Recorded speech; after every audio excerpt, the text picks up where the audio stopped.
இது? இங்கே சைன் பண்ண அசோசியேஷன் போன தடவை. இந்த 1500 இது என்ன பீஸ் இது? சார் இந்த 1500 என்ன பீஸ்ன்னு சொல்லுங்கள் சார். அது ஜோதி சார் சார் வாங்க சார். இந்த 1500 என்ன சார் பீஸு?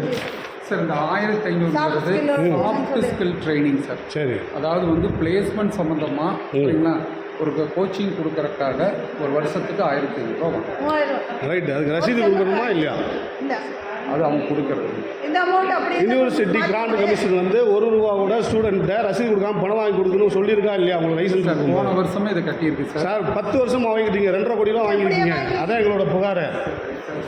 எந்த பணம் வாங்குறதுக்கு ரசீது கொடுக்கணும் சார், அவ்வளோதான் சார். அது நீங்கள் அங்கே கேட்டீங்க சார். நீங்கள் என்னென்னு எதுக்குன்னு கேட்டீங்க, அதுக்கு நான் ஒரு 1500 ரசீது கொடுத்ததே இல்லை, அப்படி தானே மேடம்? ஏங்க இதை வாங்கி அப்படியே தாங்க அந்த கோச்சிங் பண்ணுற டீச்சருக்கு மாற்றி கொடுத்துருக்கேன். மேடம் எதுக்கு வேணாலும் வாங்க மேடம். அவங்ககிட்ட கேளுங்க. நான் இந்த மேடம் இதில் நான் கையெழுத்து போய் என்னது இது? எனக்கு இது ரசீது கொடுத்தீங்கன்னா கையெழுத்து போடுவேன், இல்லைன்னா போட மாட்டேன். கையெழுத்து போடாமே பணம் வாங்கிக்கோங்க. நீங்கள் வந்து வெறும் 17,500 மட்டும் கட்டிட்டு போய்க்கணும் சார். அதான் நான் சொல்லுவேன். வாங்கக்கூடாது. யூனிவர்சிட்டி கிராண்ட் கமிஷன் வந்து ₹10 வாங்கினா ரசீது கொடுக்க சொல்லியிருக்கு. அப்படி இல்லைல்ல மேடம். நீங்கள் கரெக்டாக எங்கிட்ட லெட்டர் கேட்கும்போது நாங்கள் கரெக்டாக கேட்போம்ல. எதை மேடம் அட்ஜஸ்ட் பண்ணுறது?